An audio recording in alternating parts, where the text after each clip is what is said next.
Today, did somebody lose some blood echoes? If so, come by the Yarnum Lost and Found. This is ChillPoint.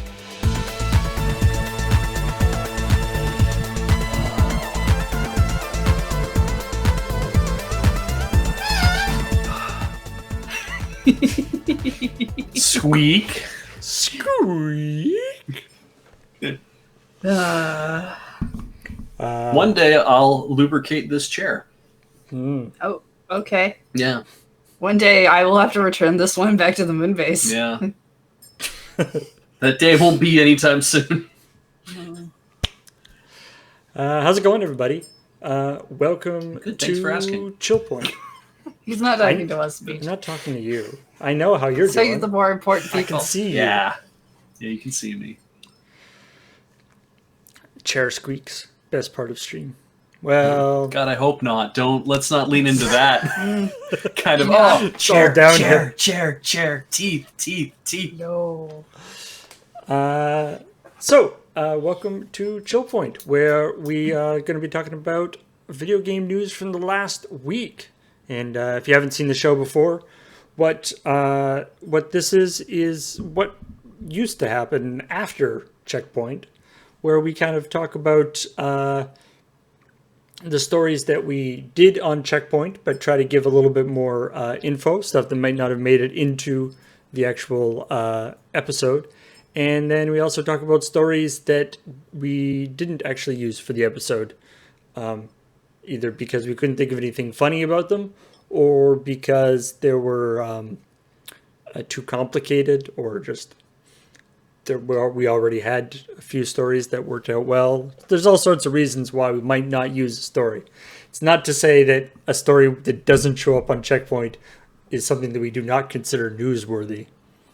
There's various criteria for what makes a good CheckPoint story. Is it funny? No? Well... Can I make a joke out of this in under 2 hours? Yeah. We don't spend all week writing CheckPoint. Let's give you a peek behind that curtain. Though I think it would be a longer show if we moving did. to the night before has definitely helped an awful lot. Instead of the morning of, yeah. Definitely a lot less running around and being like, Yeah, freaking out. Let's talk first about the videos or the stories that we did in the actual episode, which were mostly about the Nintendo leak.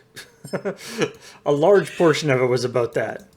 Yeah, a lot of little references and a lot of individual stories where people have focused on things in the leak. Well, because it's been a lot of Twitter posts mostly of people being like, oh, we found this, and now we found this, and now we found this. And when you have to round up your Twitter sources.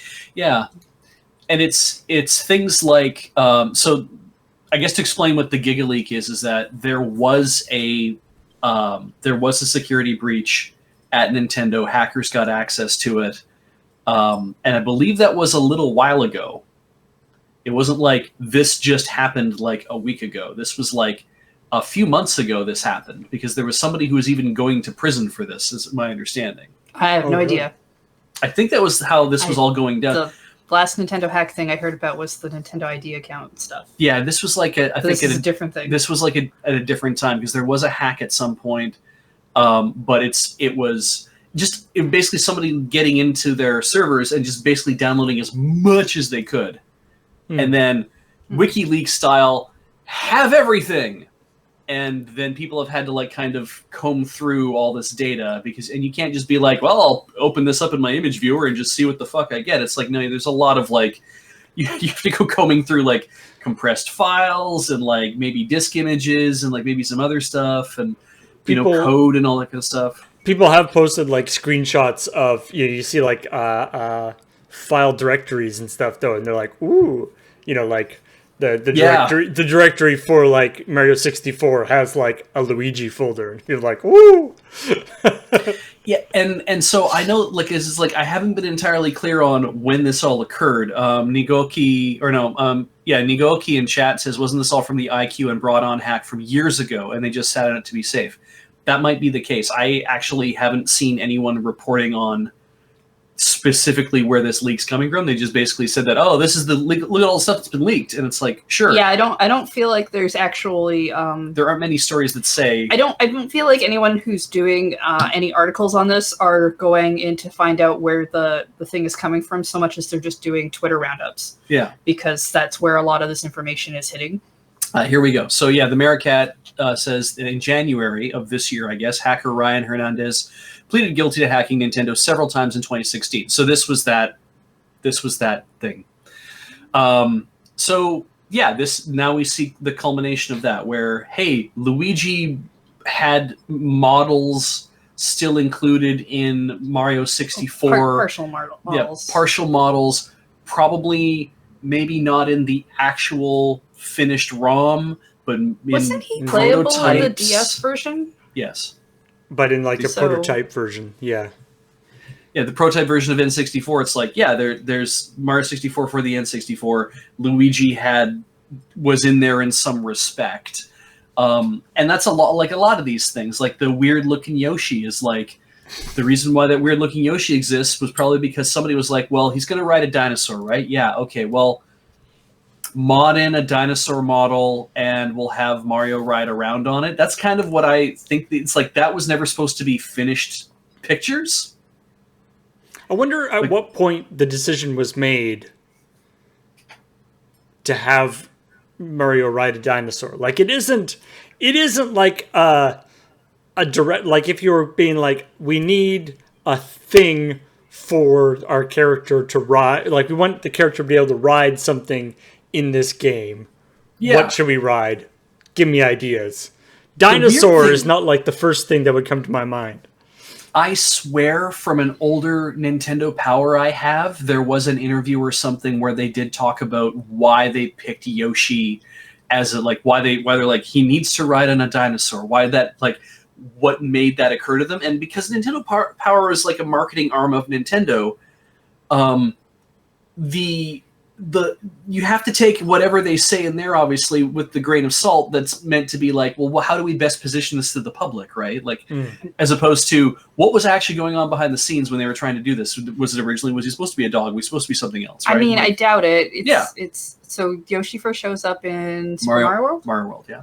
And that was like 1993. But what was the Mario Brothers movie already a thing? The reason Yoshi exists in the Super Mario live action movie is because of Mario World. Yeah, I'm just trying to timeline some shit. Yeah, it was the live action movie is a result of stuff that happened in Mario World. You can't conspiracy theory stuff until you timeline stuff out. Yeah. It's conspiracy theory 101. Yeah. Basically, there were alligators and dinosaurs are cool. Yeah, dinosaurs are cool. The end. That probably. might just be why. I don't know. There's probably there could be a really deep reason. I'm just imagining. I'm imagining like the whole team like sitting around being like, okay, for this Super Mario World, we want to do something new. We want to have Mario ride, and then Miyamoto is just like dinosaur, right? He's filling out some sort of Mad Libs, probably. It's just like, yes, I have always known that this is the correct choice. Yeah. So it's very. I think it's just one of these things where, it's like this was a design idea, but nobody knew what Yoshi was going to look like. So you make this weird lizardy thing, and it's like, there, have him ride around on that for a while, and while we continue to redesign the sprites. I mean, because there's a whole bunch of sprites. There's a bunch of sprites like for Pokemon. The thing that kills me is the people who are like, look at what was left out. Look at what we could have had. And I'm like, you were never going to have that. You have to get away from the She-Ra fandom because it's getting you in everything now. Yeah, but it's an Yoshi process, was in right? She-Ra? No. No, it's just he's been reading so much stuff, and then he keeps reading the things where people are like, "Oh, we could have had this other thing," and so this is the real canon. And now he's seeing it in other fandoms where it's just like, "Oh no, we could have had this thing. How dare they change the canon that was never canon?" Right. It's because it's like this was just part Right, of the right. development process, and like anything else, it's like, oh, we could have had this, we could have had that, and it's like, unless you have somebody sit down and provide real historical context to say why these things, why Yoshi went under development, and why that everybody in Star Fox 2 was going to be an animal except that one black woman who shows up. And it's like, why did you drop that? Why did you change that? What were the decisions behind all these different things? It's like, I mean, we don't know. It could just have been as simple as, I need to just mock up a bunch of art, and then here's all of our choices, and somebody says, I'll take this, this, this, and this. I mean, it's fascinating too when we've done stories on CheckPoint about it. Sometimes you do get the thing where some developer, 20 years later now, will talk about stuff. We'll be like, "This is what was actually happening here," or we'll be like, "I'm so happy," or it's it's so silly that nobody ever found out this like thing that we put in the game. Yeah. 20 years ago, and nobody's ever checked it. And stuff there's and so we do stories about that every once in a while on CheckPoint, where it's not news because it's for a game that came out 20 years ago, but it's just like, oh, this is cool. This is like new insight. Yeah, there's one of the guys who worked on Star Fox 2, actually, before, of course, that got canned. One of the guys who worked on that was like, he was tweeting about how, oh wow, this is really like bringing back a lot of memories. Like that text tool that you guys discovered in the hack is something I wrote for internal use only. That's kind of interesting that you found that. Wow, that's really bringing back a lot of memories. And then when he elaborated on it further, he's like, this is very intrusive, and I'm not entirely like, he didn't seem to like that his internal tools were now being spread across, because of course that's indicative of the kind of work that you do. And you don't always want to show off like all of your work, as so you're kind of hacking something together to make something work. But that idea of like, yeah, is it the right of people to have access to everything, to show that like we go through like, oh look, I found a scrap out of Jesus's like personal diary or something. It's like, this is important that we know this. And it's like, but is it? Is that something that would have ever mattered? It's like I read The Salmon of Doubt, which is a book that's composed of essays and short stories that were found on Douglas Adams' laptop. That's why that sounds familiar. After he died, including sort of half of a new Dirk Gently book. And then a bunch of like essays and little short stories and things like that, right? But it's stuff that, we don't know. Like he may have never intended that stuff to get published. And so, it makes you think about like, I've got a few like, half-written scripts and random crap around that there's a reason why it's not out there. Yeah, it's not like you saying, it's not like it's like, here's the stuff that Paul wouldn't give us. It's like, no, here's the stuff that we didn't think it was worth making yet.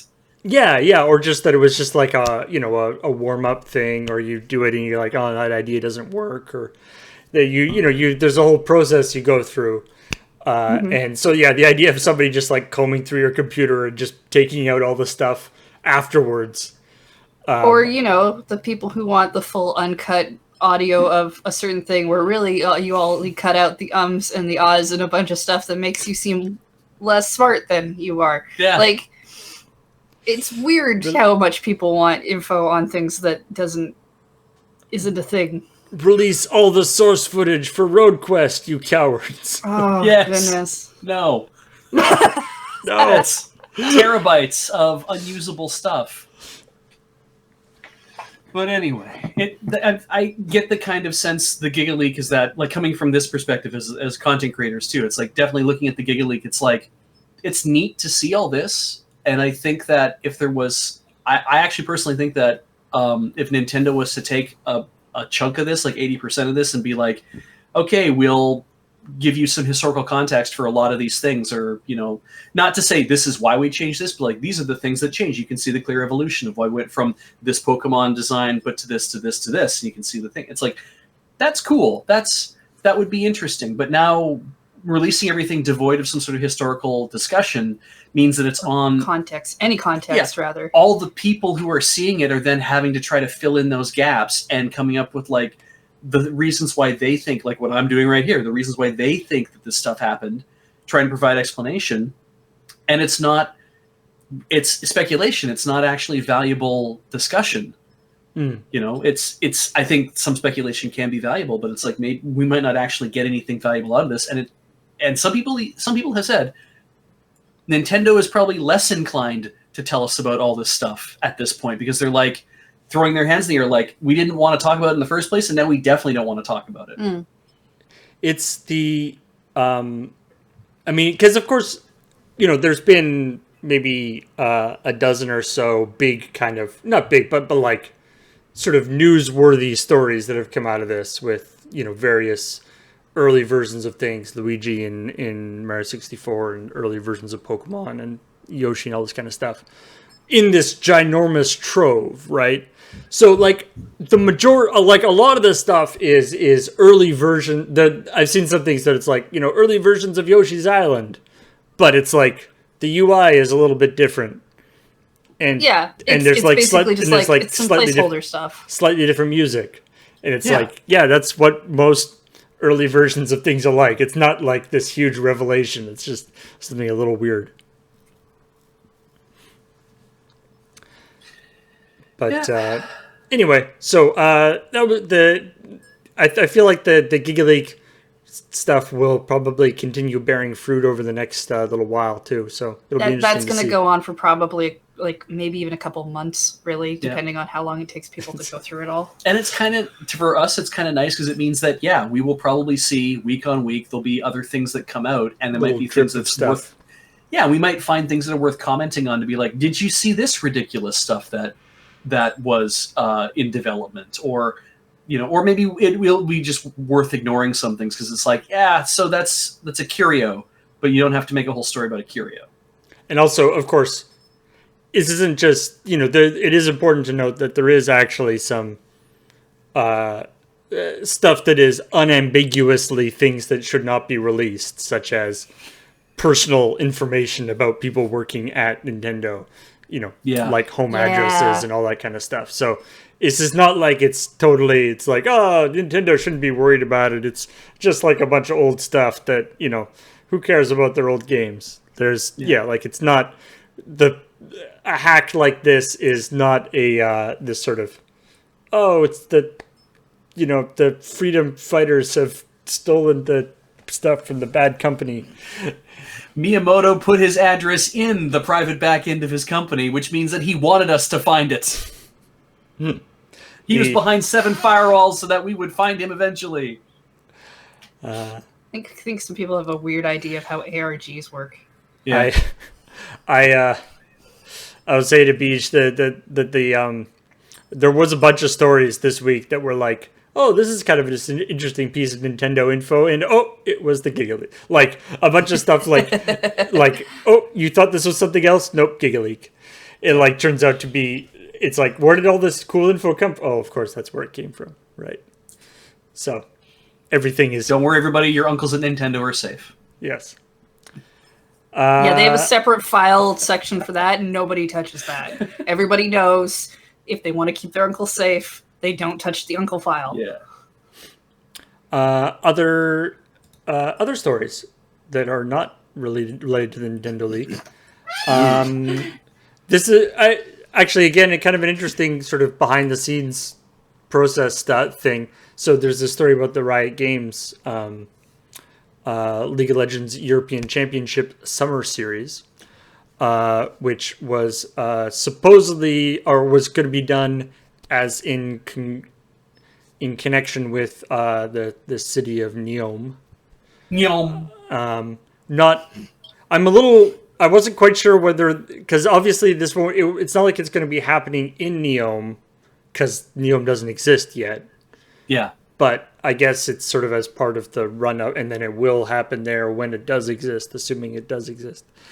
Part of the promotional thing of, hey, this thing is going to be an esports capital, or that's what they were saying, right?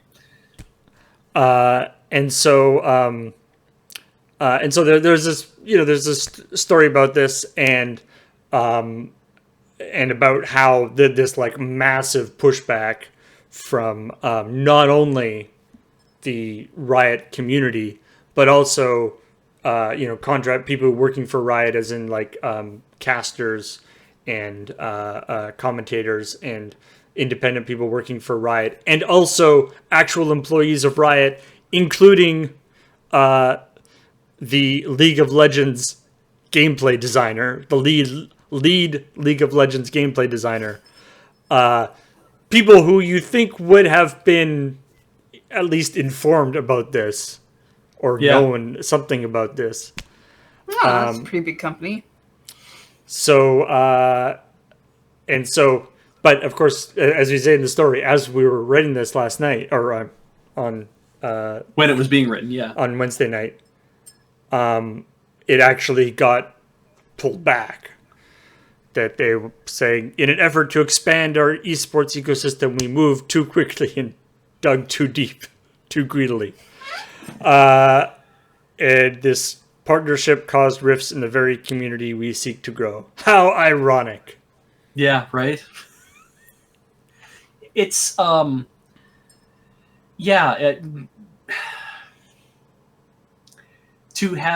have so many people like come back and be like, whoa, hey, what the hell, guys? And also, but also like within the group itself, because it's like it's not Riot, right? It was the League of Legends European Championship. It was the LEC account that said something, which I imagine belongs to Riot, but it's not like the president of Riot Games came out and said, by the way, we're doing this, right? It was like a group, I'm sure, that's part of the company. Yeah, the director of esports for Europe, Middle East, and Africa is the guy who was saying who's saying, "Oh, we moved a little too fast. Like we moved too fast." It's like you made a bad decision, and that's fine. So it's interesting to see how it's like everyone's got their own little silos, and people looking after the areas. Like this guy who's the director for Europe, Middle East, and Africa is like, "Oh yeah, well that makes sense. Why wouldn't we do this cool thing and and only look at the money and not think about all the other like sociological ramifications of working with Saudi Arabia and how that might, alienate a lot of people who are part of this whole thing." And I think it's like, as these things happen, is just becoming like represent like little examples of the larger issue of you can't just make a thing anymore and just be like, here, I made the thing, or I'm doing the thing, or I'm partnering with so-and-so, and that's a business decision. It has nothing to do with the larger sociological impact. It's like you have to take those things into account now because so many people are affected.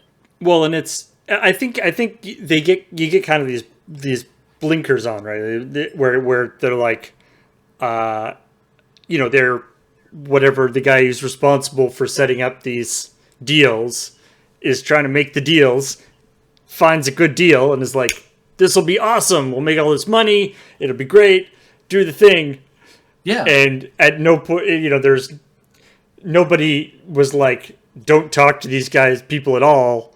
We don't want, but then also, of course, speaking of companies at least supposedly caring about the ramifications of their decisions, just to add the cherry on the top, this happens while they have the pride colors on their logo on their like Twitter account or whatever, right? And it kind of like lends more credence to the tone deaf nature of a lot of these things where it's like, oh, we're pride washing, right? We put a pride logo on our site, and because that's the thing you're supposed to do this month. And now let's go ahead and make all these decisions that don't take into account the fact that, hey, we made an active decision to say we support this.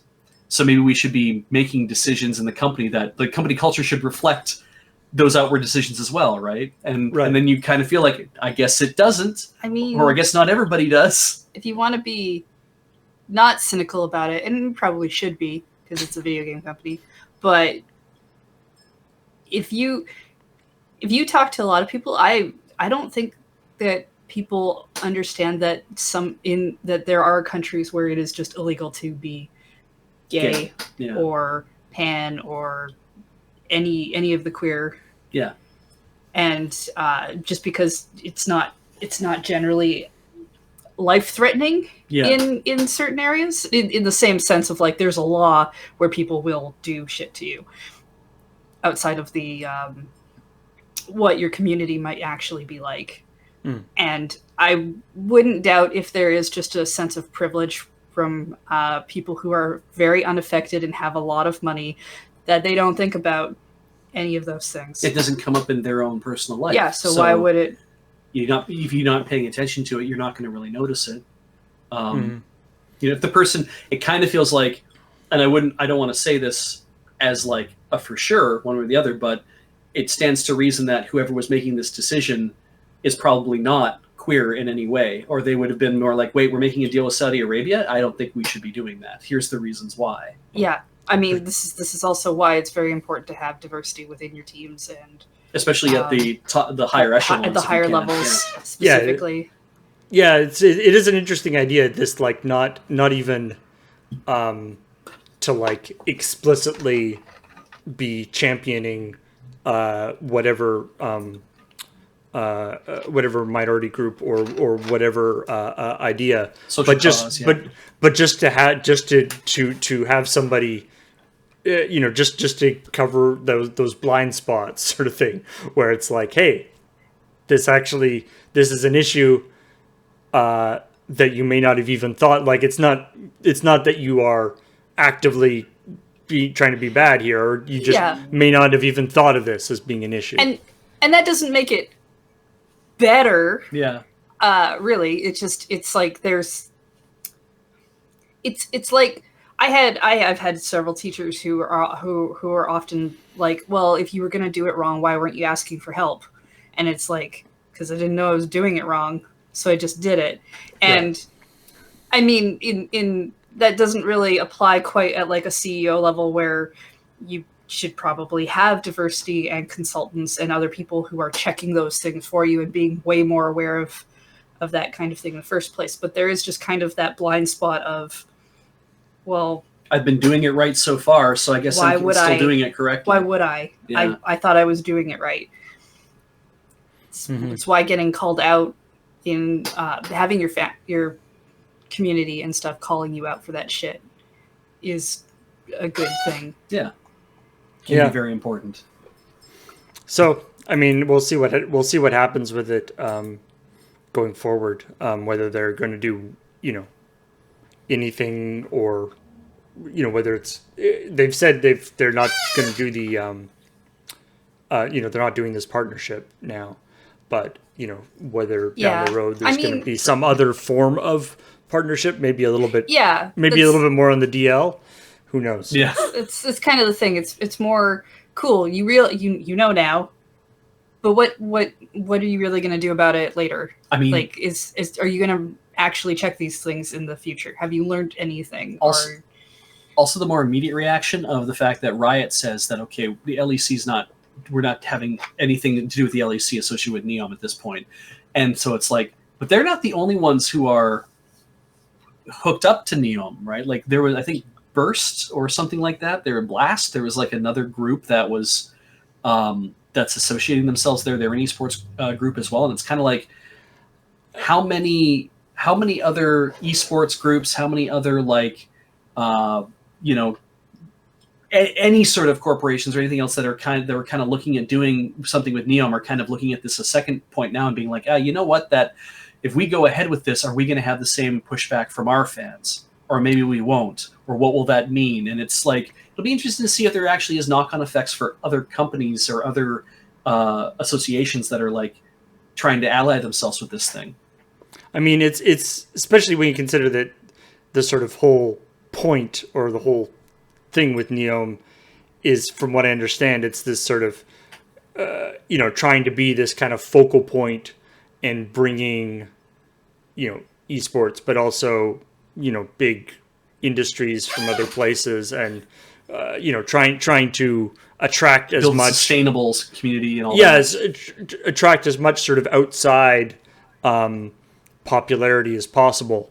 And hey, maybe not that this is going to be the thing that makes a difference, but maybe if they start seeing a lot of their partners in this new place backing off because of their various human rights issues, maybe that'll make a difference. Who knows? Who knows? The next story. I mean, the last thing when in the actual episode was more stuff about The Sims knitting. Yes. Didn't think there'd be more to that story. Yeah. Yeah. But that's true. It was what I liked about this story is that like there was the first part of it, which was that it was that they as part of this knitting pack, they also did this big pack of heavy metal music. Which was silly to begin with. People are like, why is there this heavy metal music in the knitting pack? Oh, well, it's cool. But the fact that when you're playing the knitting music, your sim gets a bonus to knitting is amazing. Yeah. I mean, knitting and crochet and like a lot of those things, especially in books and stuff I read, really like to push the whole we're making innuendos to other things. We have the Happy Hooker book or the I've been trying to remember the name of the one knitting book I have for ages because it sounds like a bondage thing. Dominatrix. Yeah, Dominatrix. Stitch and Bitch. It's just like they're. I'm noticing a certain theme with these. Yeah. They're very, very subversive. What I thought was cool about this is that the announcement on the forum post too started with, we're introducing a new focus radio station that's essentially lo-fi beats to study to. And if you play the focus station while you're doing homework or knitting, then you will have you'll acquire like bonuses as well. There'll be like something about a focus bonus. It's like, but what if the metal station? And then they did that, and it's like, okay, sure, that you get energized, and that's the whole joke of being capital E energized is literally what the bonus is for. It's to be energized and to get better at your knitting. And that was fine, but it was the Finland Heavy Metal Knitting Championship thing that really is like the pivot which drives us into absurdity. The idea that it's like they launched this thing last year, they were going to do it again this year. People loved the idea of this weird combination of stuff, but also everyone's like, but it makes sense that you would want to listen to metal while you knit. And I'm like, I would have never thought that. I mean, I wouldn't have gone with music. I like something more visual. I would have gone with like watching TV. Yeah. But the visuals of the heavy knitting competition should be on their sim TVs, as far as I'm concerned. Oh, that'd be great, eh? Yeah, we showed a couple of screenshots of just screens from the video. But if you go on YouTube and look for whatever the heavy metal knitting or something, I'm sure you'll find there's a video of the whole show, and. Yeah, it looks like a real blast. What the interesting thing? It looks like a real blast, but it also looks like it's a pretty small show, right? Yeah, like it's not like this stadium, like giant Finnish tradition. It's a fairly small thing, which makes it even more funny that. Like the people making The Sims kind of glommed onto it as a thing. Right?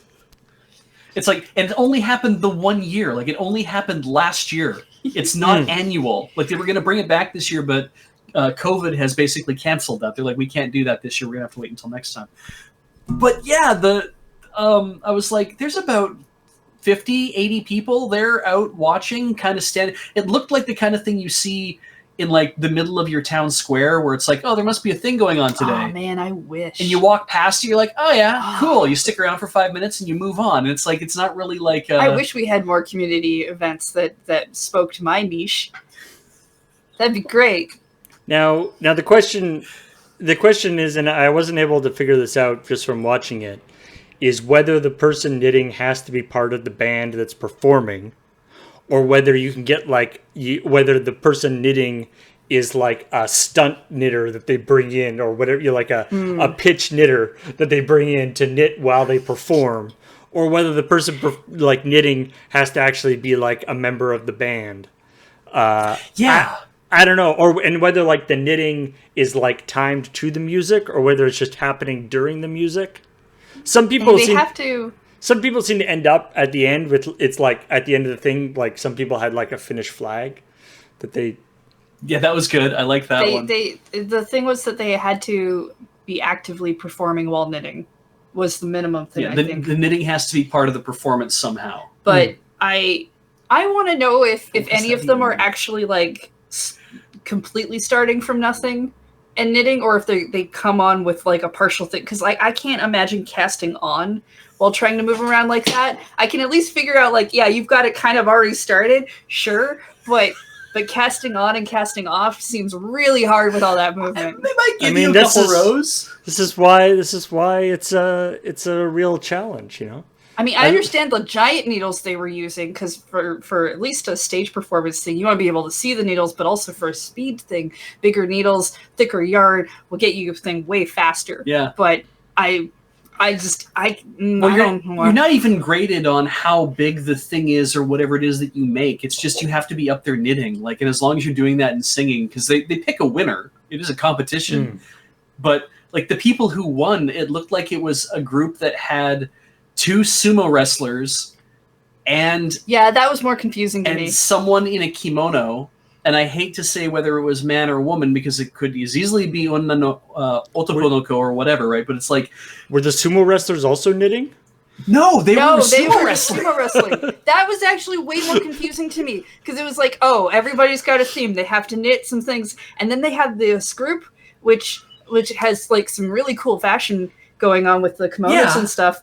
But then, like, they're knitting, but then the sumo wrestlers come out and start sumo wrestling while the knitters, and I'm just like, I don't understand the sumo wrestlers. And the idea that it's like, were they at the, like, Japan's, that wouldn't be Japan, let's do this, Belarus's sumo heavy metal championship?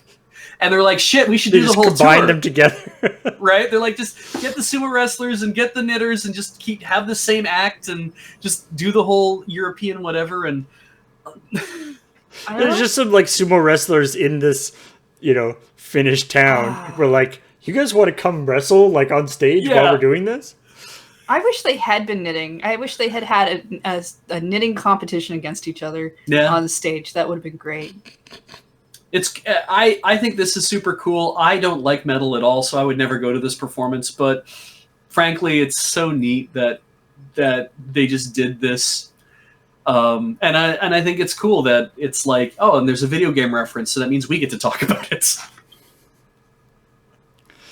All right. Other stories that we didn't talk about in the episode.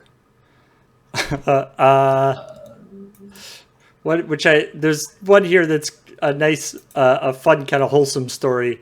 Is there's a new snowboarding game coming out called Shredders. Yeah. Not to be confused with Shredder, the Teenage Mutant Ninja Turtle villain. This is about, you know, whatever. It's coming out on the Xbox Series X, 2021. I feel like as somebody who doesn't snowboard and who has only played a few snowboarding video games, the first thing I saw when I said this is like, haven't they already kind of made the snowboarding video game? Like, is there more to explore in the world of snow? But apparently so, because this guy was very passionate about making the snowboarding video game that he imagined or that he wanted, to the extent that he was apparently working on a snowboarding video game in 2007, so 13 years ago. He was working on a game that was just a personal project called Free Ride that he was doing some rough prototypes. And he was talking to people on a Unity engine forum and sort of showing off some of these prototypes that he did. And so this game is about to come out and the previews have come out of it. So he necroed his 13-year-old thread and was like, Yep. "Hey, I just upgraded to the new Unity and it looks a lot better now." Got promptly banned for necroing an old thread, and then it's the little bits about this that are funny too is it's like from what it sounds like is that he was working on Freeride, and then he was like kind of just always over the intervening years being like working on what a snowboarding game should be like, but it was never like he was just taking Freeride and making it better and better and better. It was like I've kind of made a thing, but it's not done, but I'm just going to kind of keep working on this prototype that I call this and make game-ish things as he went along. And then he met somebody else who was also a dev who wanted to work on a snowboarding game, had their own ideas what they wanted to do, and they got talking, and then they're like, we should collaborate and actually make a snowboarding game for real. And so here they are. It's like, oh, we wanted to just announce it in this interesting way. And I mean, there's many surprising things about this story. The fact that forum still exists. The fact that he still remembers his login info. Oh, yeah. Mm. He still has control over that email address. Do one of those. Yeah. It's not like an old Hotmail account or something. So, but I guess if you're into snowboarding and think of snowboarding video game and into snowboarding video games, I have no idea what this game is like, but the developer appears to be extremely passionate about the whole thing. So I'm sure it'll be cool. Or it could be Star Citizen. You don't know. It is coming out. But yeah. I'm sure they're very passionate about Star Citizen. Yeah. Whoever's working on it. I can remember. In fact, I forget that game exists until someone mentions the name. I'm like, oh, right, that game. Yeah. Speaking of which, Star Citizen news. Yes. That wasn't the story I was going to go to next, but you know what? A segue is a segue. Yeah. Because look, we like to make fun of Star Citizen around here. And to be honest, I feel like that is a reasonable thing to do. Even somebody who is very, very excited and big into the Star Citizen world can appreciate the silliness of the proposition that they've been going for 7 years now and have raised $350 million. And they're still sort of an alpha. But anyway, soon we will be able to find out more about how far along they are in the process. Because we have now, because we have got an announcement for that they're gonna have a whole new revamped, reimagined version of their roadmap to show how they're doing in the game, including the roadmap to this better roadmap has a couple of different parts to it. In fact, they're going to be going through. Doing like rough mock-ups of the proposed new roadmap. Good. They're going to be sharing work in progress versions of the roadmap. And they're going to be giving explanations of the goals behind the new roadmap. They're hoping to actually have it tie in.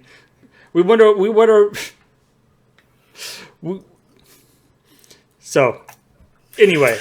I'm sorry. I feel like I just spaced out for a second.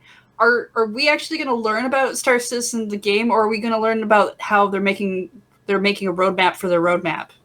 This is the roadmap. Are they making an outline for their? Yeah. They're very excited. Unfortunately, this new roadmap is currently 6 months overdue, I think.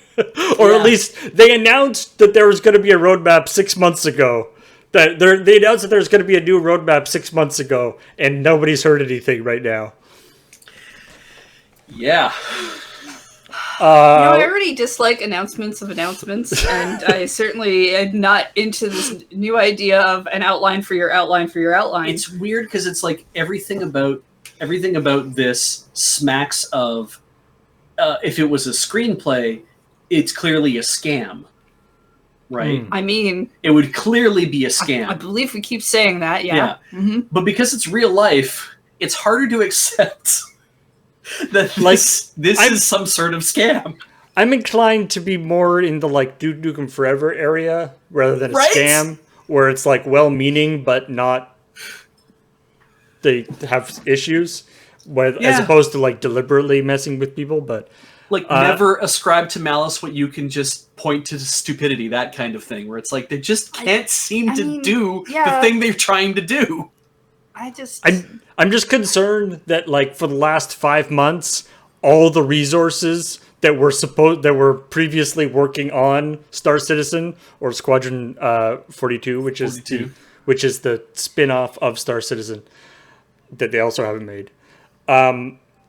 I'm concerned that all the resources for the entire company have been working on this new roadmap for the last 5 months, and they still haven't put it out.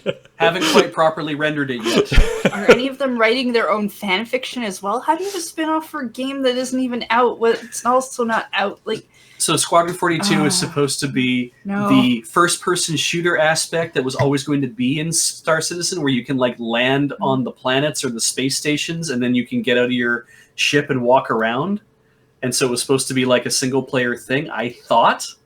Is that still the case? Oh, it's the single-player version of Star Citizen. Oh, I see. The part that's not the MMO. It doesn't really matter anyway, because it's kind of just shit's happening, but who knows what any of it even means. Video games was a mistake. But I mean, there is interesting and relationship with the with like Duke Nukem Forever there, because there's of course after when that actually came out, or a little bit after it came out, there were I read a few articles just about the history of it and what what happened. Why did this game take 15 years to make or 20 years to make or whatever, and be kind of disappointing? What were they doing? And I can see a lot of similarities where it's this thing where, in the case of Duke Nukem, they had a ton of money from various other from their licensing their engine stuff and the previous Duke Nukem and all this stuff. And so, and in the case of Star Citizen, they have a ton of money from all their kickstarting sponsor stuff. And so, but it's almost like too much money. Like it's at the point where they can't, their scope keeps, increasing and inflating. And as the game, and the problem with Duke Nukem Forever is that the scope kept expanding, and then at a certain point in the development, it's been so long in development that the engine you're working on is no longer new. Right. And new versions of that and new better engines have come out. And so you basically have to like scrap, 80% of your work and redo it in this new engine, because otherwise when it does come out, it'll look like a 5-year-old game. Yeah. Yeah.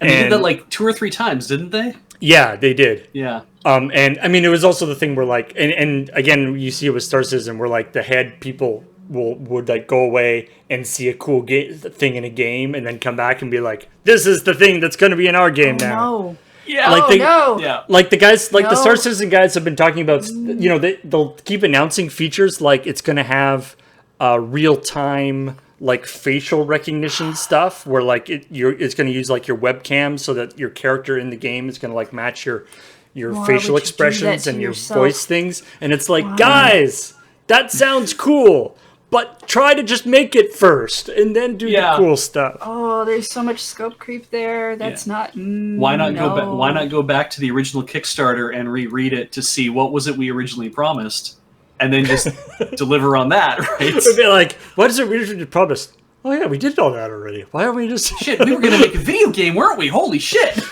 Speaking of Kickstarters, did you see the people who made Suikoden were making a game that they basically announced that we're going to make it for PS4, PS5, Xbox stuff, And then the next Nintendo console, because by the time we're probably done this game, there might be a different Nintendo console, so we're gonna work on that one instead. Yeah, this isn't in the list here, but this did come up the other night, which I thought was interesting because it's like they're just basically saying we know we're making a new Suikoden game if you back us on our crowdfund. Obviously, if you back us on Kickstarter, but by the time we're gonna have it done, we have to target the next Nintendo console.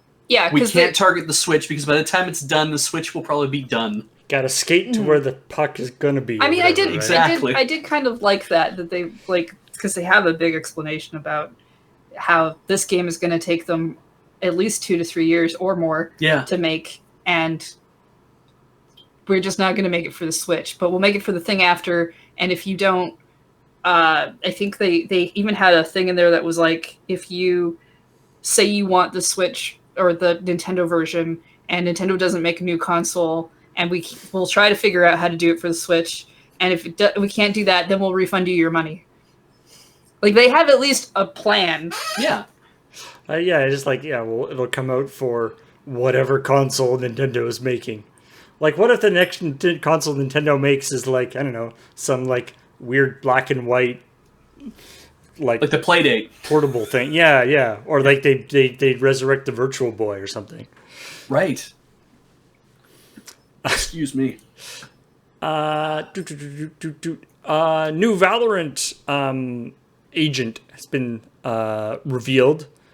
I did not read about this. Who is a hacker who can? Oh, good. Well, she like makes turrets and stuff, and her name is Killjoy, which is not a great name for. It's like something new for the game. Buzz Killington. I mean, I like the idea that was like Valorant introduces a Killjoy into your games. It's like, oh.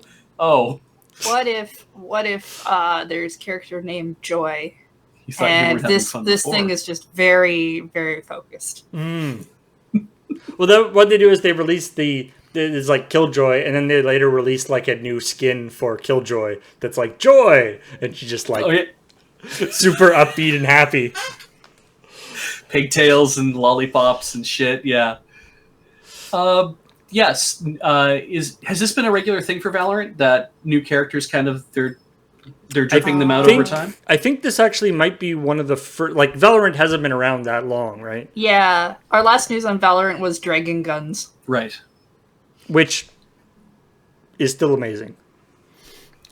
So I think this might be one of the first new characters. Okay. But yeah, you can drop you can drop turrets and do all sorts of fun stuff. So she appears to be quite a departure from the current series of people. So perhaps in the Valorant stream that's happening tonight, I don't think she's actually been released. She's been revealed, but maybe not released yet. Okay. But anyway, the people who are playing Valorant tonight may have more of an opinion on this. I mean, they all actually play Valorant, and do any of us? Act 2 begins August 4th, so it won't be there. So, but, I don't know. I just thought it was funny, and especially since her name is Killjoy. It doesn't seem like a great name for a new character, and I don't know. Yeah, she's probably loads of fun. Hoards all the joy for herself. Yeah. Themselves? You thought you weren't having fun I actually before. don't know anything about this character, so I should not use the pronouns. Speaking of new things you get in games, why is the Marvel's Avengers beta tied to Fortnite? Why not? Money? Guess. Money. Probably money. So there's a bunch of new characters coming out for the Marvel Avengers game. But then they're also doing a thing where if you complete some stuff in the Avengers game, you get a bonus in, you get these bonus things in Fortnite, which I got very confused because the thing you get in Fortnite is like Hulk hands, like the big like foam Hulk hands. It's hard to force respect. Or you can also get Iron Man, the Hulkbuster ones, Hulkbuster Iron Man hands, but in the article, they keeps referring to them as a special skin for the pickaxe.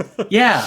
So I don't know. I guess maybe you like punch as if it's a pickaxe. I don't know how it I works. I can have a pickaxe that looks like Hands. I feel like that's a mod for Minecraft. Yeah. Is the pickaxe used to build in Fortnite, or used to tear down things in Fortnite, or is it an actual weapon? I think think all it of was bolt all of the building. above. Okay. Well, I might as well, multi-purpose that stuff. Sure. Yeah, neat. I thought it was weird that it's like, hey, we're doing a beta, and as part of pursuing the beta, have something for another game. Go play a different game. It's called cross promotion. But I think it's weird to be like, here's a game you might already play, but we want to give you something to go play in that other game, as opposed to spending all your time in our beta. We want you to be here and playing our game and spending money here, not buying V-Bucks in Fortnite. It just seemed weird to me. I assume that Crystal Dynamics, which is the people making Marvel's Avengers, maybe they're also owned by Epic. Well, maybe. I mean, I mean, then surprised. it's less about money and more about different kinds of money. Cross promotional thing. But as somebody in the chat mentioned, this isn't actually the first Marvel tie-in with Fortnite. Although I feel like the previous ones were more related to like the movies. Right. Because there were things where there were like Thanos was in it, and like Captain America and stuff. I guess it makes sense if you're like, we want to get all these Fortnite players to come at least try our beta, so that they'll play some of it. So we'll make stuff available for Fortnite and hopefully drag some of them to play our game for a bit. If you put a beta in a different game and there are people who are not playing that game already but are interested in the beta, they will go and play that game, potentially want to also keep playing that game, but also then play your beta. If there are people who are already playing Fortnite who get the beta, it's free, they'll probably go check out your other game. Maybe they'll buy stuff for it later. Yeah. Like, it's just cross-promotion, right? Yeah. And especially if you have to do something, if it's not just, I installed the beta and opened it and played it for 20 minutes. It's like, if you actually have to do some stuff to get the Hulk hands, then it's like, oh, we've had them in here. Yeah, and I mean, hopefully we've hooked them. That's going to be how they test their metrics, right? Yeah. Apparently Crystal Dynamics is owned by Squeenix at the moment, so... Oh, there you go. Right. Yes, I do remember the E3 where they talked about Avengers there. That was weird. And if you get tired of playing Fortnite, you why not play a video game, but a board game? In fact, the most reasonable board game or video game that can be turned into a board game, Contra. Yes, that well-known turn-based tactical game. Contra, the board game. I don't understand. It's like somebody had said, okay, so what makes good board games? Tactics. Oh, so something tactical. Oh, how about Contra? Like, sure. Have you played Contra? It's a co-op game for 1 to 4 players. You need to work together to defeat the Red Falcon Army, which is, I assume, I have no idea what the actual story of the original Contra game was. I believe that is what it is.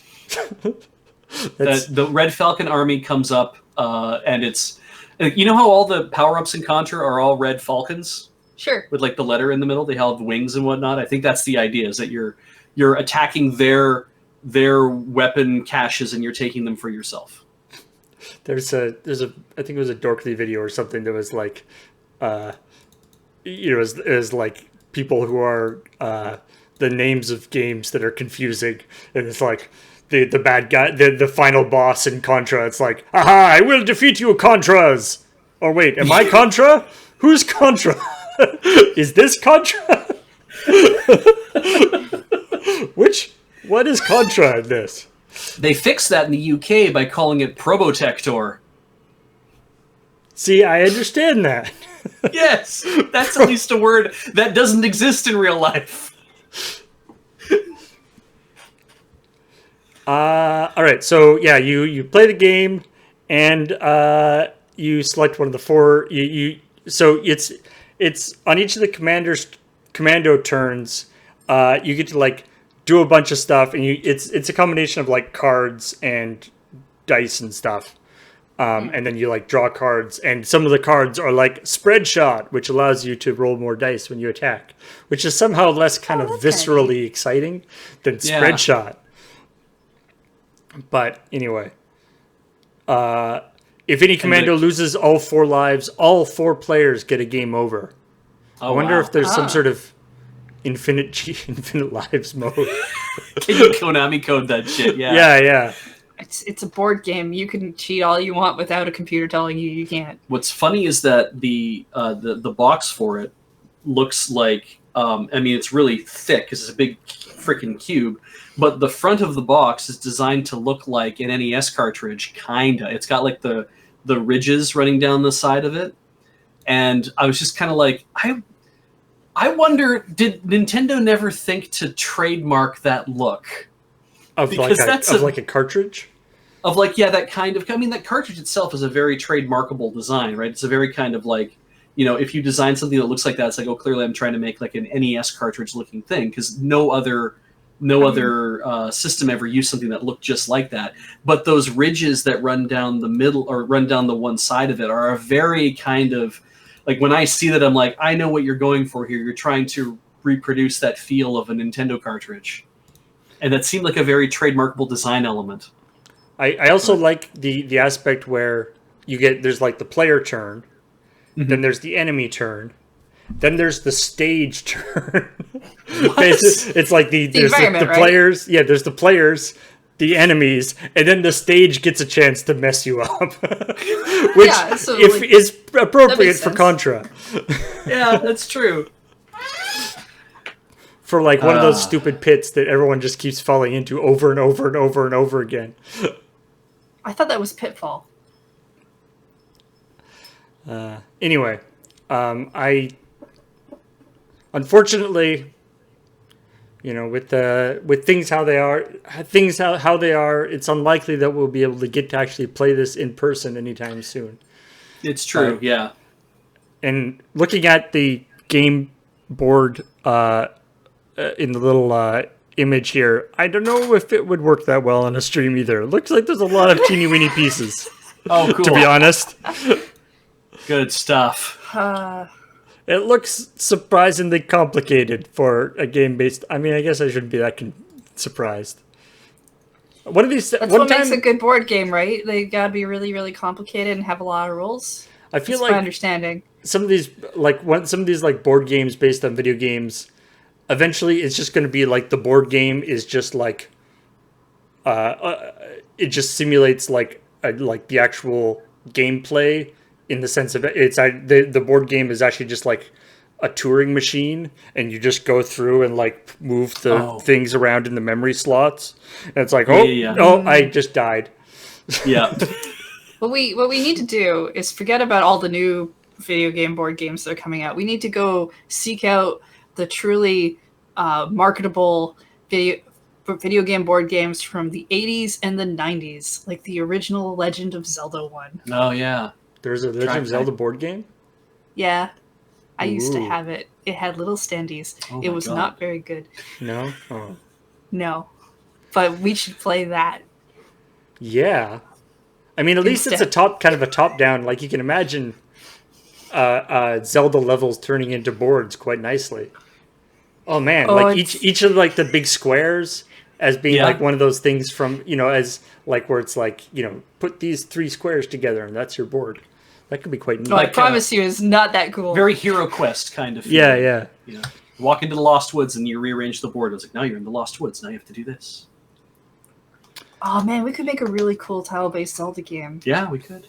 Why isn't that happening? Why are we getting Mario Monopoly again? Over and over. And I guess, speaking of board games, how about some 5D chess? Oh, yeah, I've heard this about sounds terrifying. 4D chess is old hat. Nobody cares about 4D chess anymore. 5D. That's another whole D. And 2 more than actual real life. 3D. Well, no, that's 3 more Ds than actual chess. Yeah, exactly. Like, chess is a 2D game. 3D chess is a thing. It's kind of like, okay, I understand. That's, you take the 2D board and you break it off into like 3D chess has the attack platforms, right? That's what they're all, the tinier ones are for, that come off the side of the three main ones. But like 4-dimensional chess, the 4 dimensions we generally talk about are the 3 dimensions of space, and then we always add time as the 4th dimension, because it's kind of like, well, that's something you can wrap your head around, right? So this 5D chess, there's no explanation as to what the 5th dimension is, but what it does involve is time travel, and I'm like, well, isn't that just 4 dimensions moving back and forth along the timeline? I don't know, but apparently it's this is just, it's a game that exists, and this guy just did Nathan Grayson on Kotaku just did a review of it, saying with the title 5D chess has completely broken me. Yeah. And it's basically, you could like take your different chess players and like send them back in time to a previous version of the board, and you have like split split realities, and so you have to make, and so, but you lose if you can't make a move with one of your, like a move that you make has to be a valid move in all realities. Oh my god. Wow. Yeah, that sounds like a thing. Oh, I guess that's a very ambitious game. The 5D is because you can go back and forward in time, and then there's also parallel dimensions, I guess, is the idea. So you can jump between, because you can go, apparently, because you can go like a bishop or like a castle can go like up and down, but also forward and back through the dimensions. I see. Okay. So it has to do with the kind of moves that they can accomplish as well. That's interesting. Well, that's, yeah. That was definitely going to be like either a coming up or like a really short story.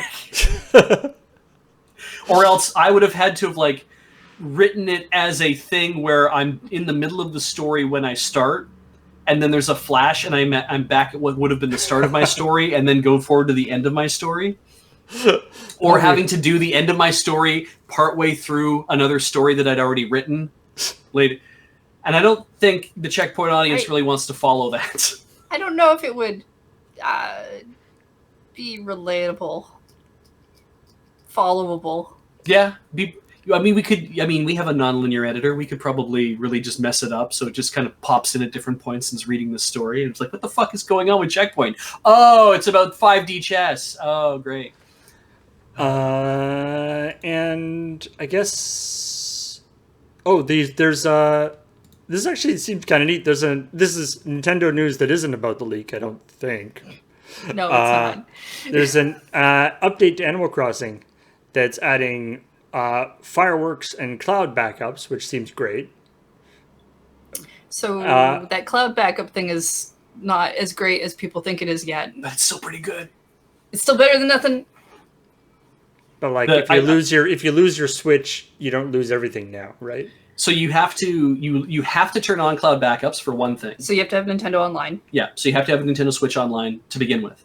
And then you go into Animal Crossing, go into settings, and you say, please enable online backups. It's like, great, we'll do that. And for as long as you have Nintendo Switch Online, it will be making backups of your island. Even when the Switch is sleeping, it will just make a backup of your island. It works like the cloud backups do on other games, but it is not something you can just access on your own. You have to call Nintendo or put in a repair thing if your Switch gets broken or something. Oh, it's if your Switch is lost or damaged. It's not a thing of, I think if you, because Brozard in the chat says, as someone whose save data has corrupted twice, I welcome something. And it's like... yeah. It's not like it's a bad thing. It's better than nothing. But it might not help if your save data corrupts. That's not clear on whether that's something that might get backed up, right? But also it could also be that it's like, if your save data corrupts, they're like, that's not technically your Switch being lost or your Switch being like damaged. It's just literally that something has happened to the save data. My understanding is they are still working on a way to transfer your island from one Switch to another Switch within 2020. And that's something they have said that is still coming. Yeah. That's just not this. The whole point of this kind of, for anyone who always brings this up, the whole point of this kind of conservatism on Nintendo's part is because they are afraid of people duplicating items or duplicating save stuff or finding some way to hack the game in a new way. They want people to play the game the way they want you to play the game. Yeah. Is what it boils down to. Which is buying a new Switch for every user. And it's just kind of like, not a great idea, guys. The Switch is basically a very expensive dongle for Animal Crossing. I mean, I still play Breath of the Wild. But they also introduced dreaming. Yeah. Oh, yeah. So that seems... Now, I don't fully... Like, just because I don't play Animal Crossing, I don't fully understand the implications of it. But the idea that you can go to places and totally mess with their stuff, but it's not for real, seems kind of neat.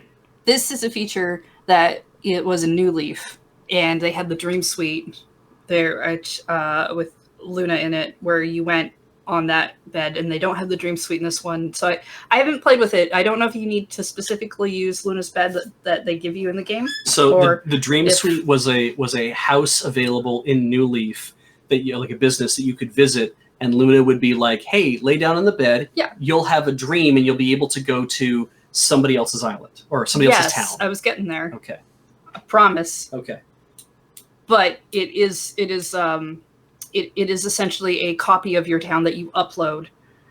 So if you say, "Hey, show my town here," and then you keep playing, it's not like it's going to auto do that thing. You're going to visit basically a snapshot of someone's island, but because it's a dream, and in dreams you can't take things with you or take things back with you, you shouldn't be able to wreck someone's island. It was a way of being able to visit people's islands without having stuff stolen.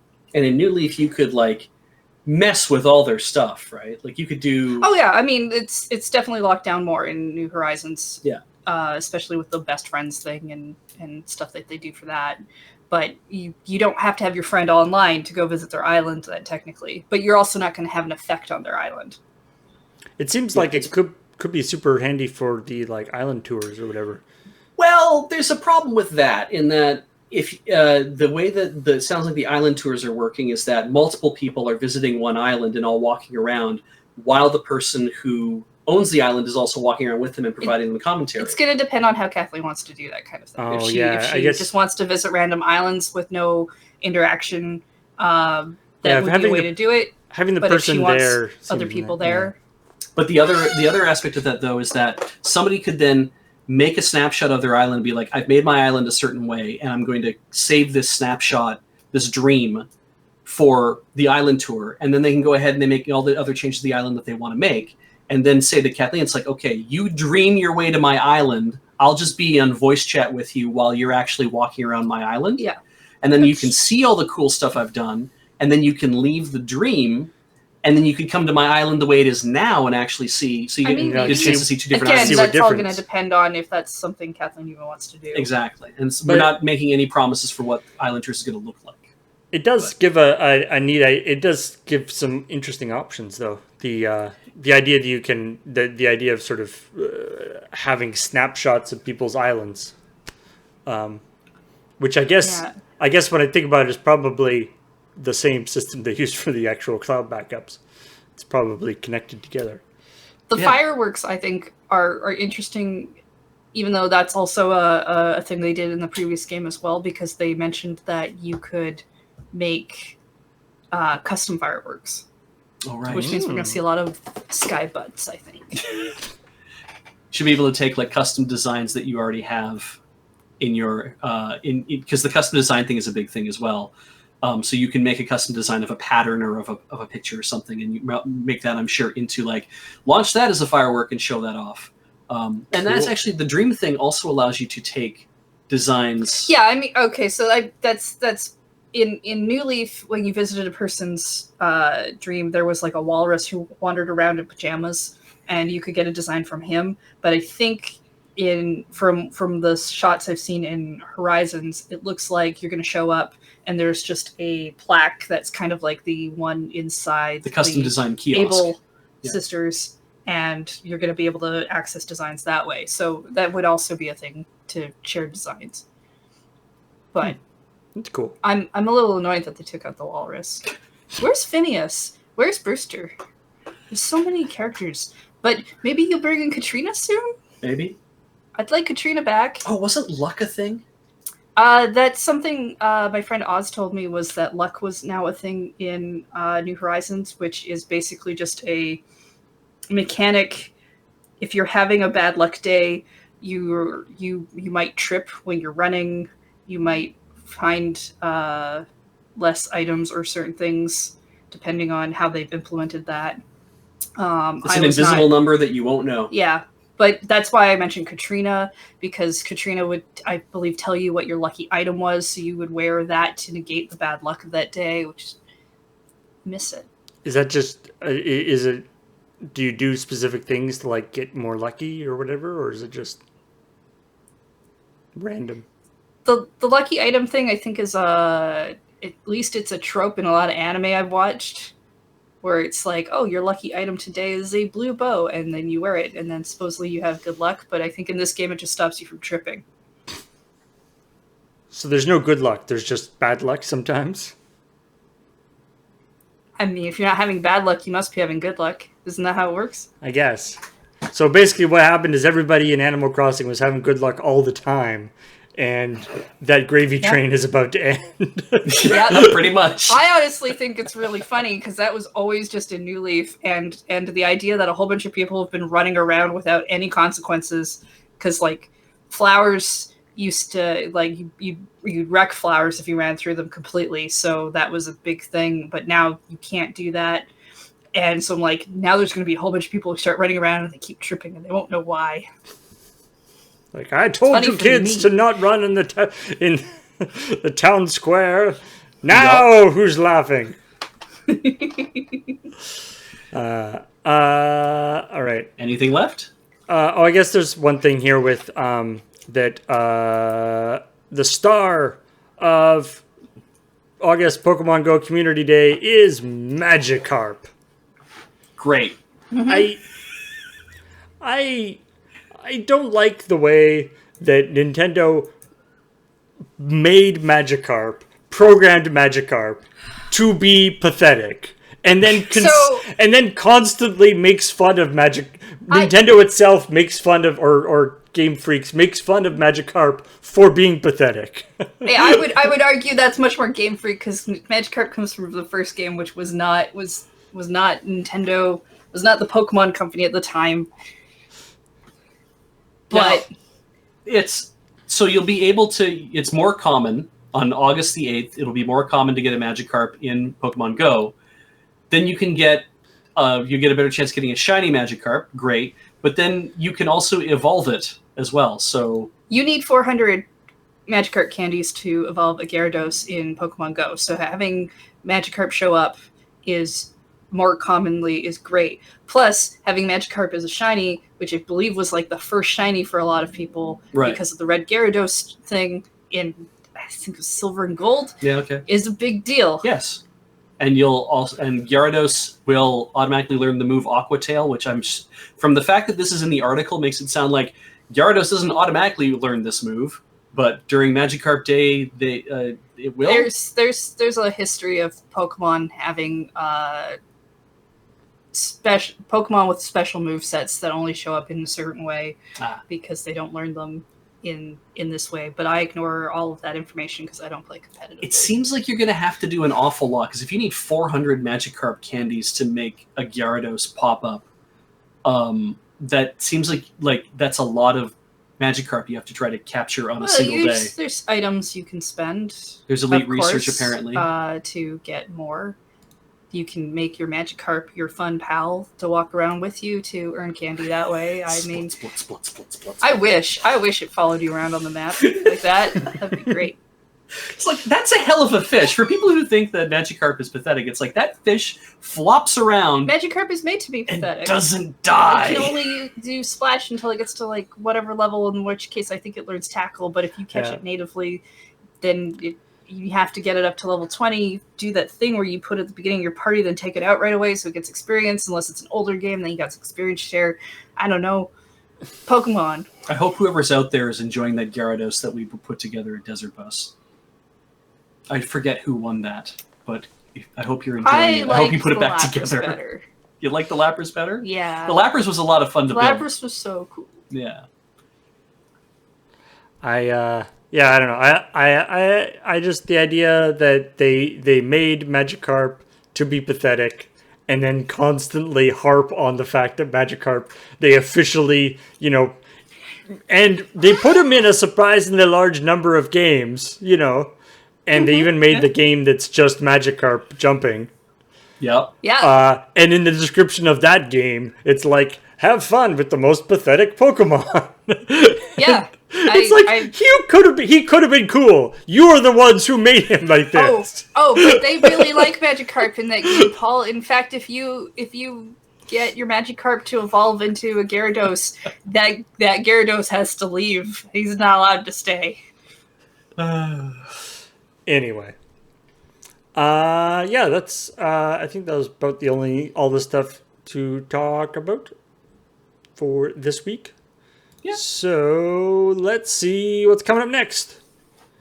It's one more. Where they're going to be playing Valorant. Wait, they're playing Valorant. They're Team Valorant.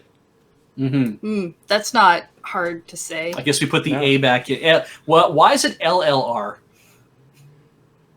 Why did we do that to ourselves, Paul? Because James, I don't know. I always blame James. Screen- It's better than the Caillou thing he's been doing. Screen crap that.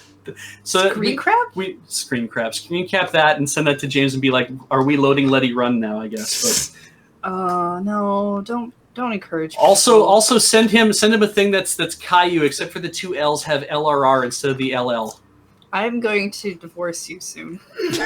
Hey, I won the divorce game.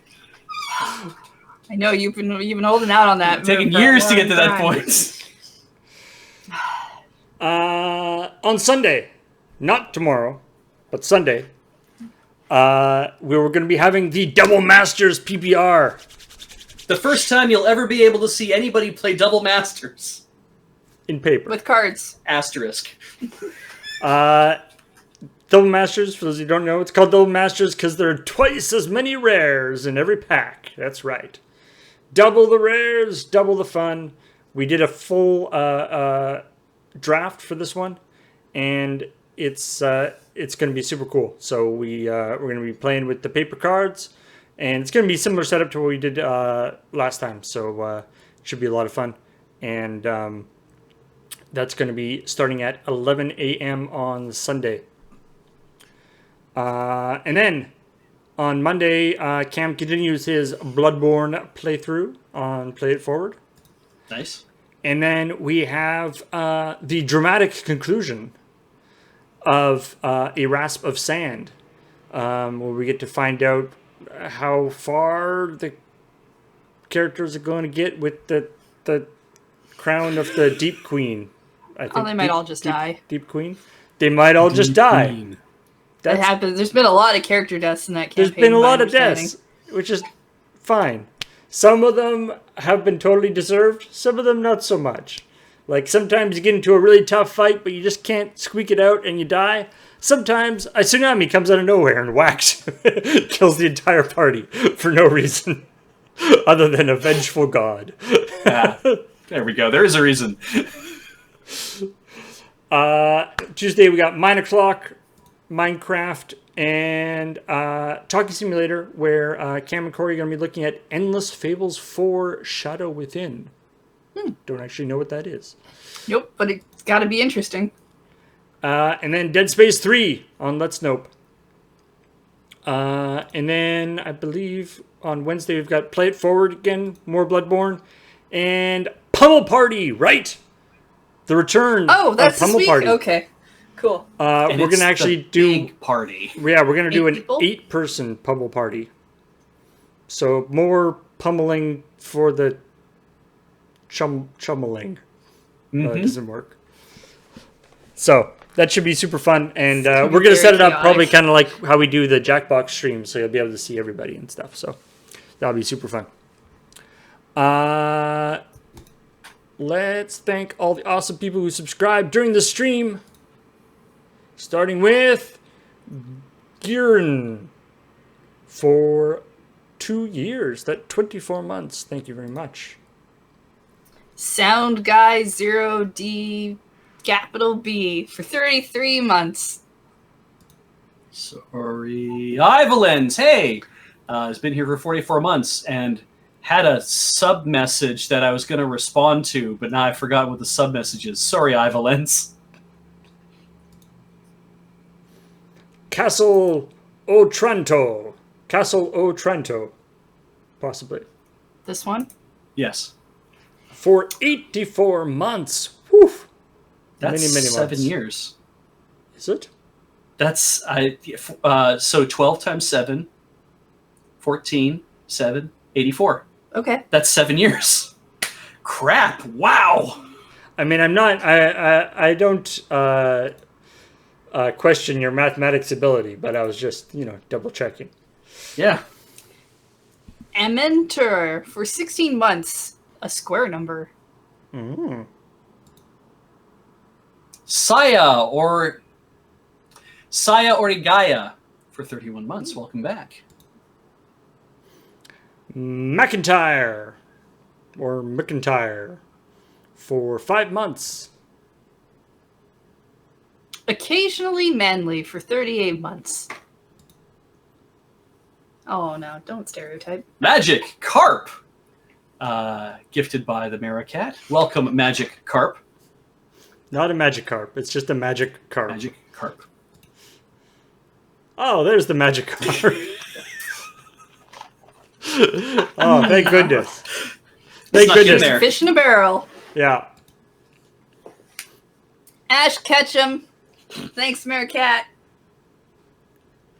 And thanks, Aesir Blade, who's been here for 63 months. Nice.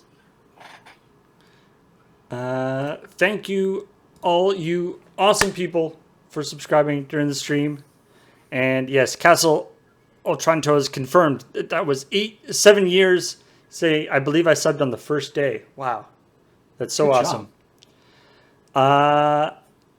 Thanks everybody for watching.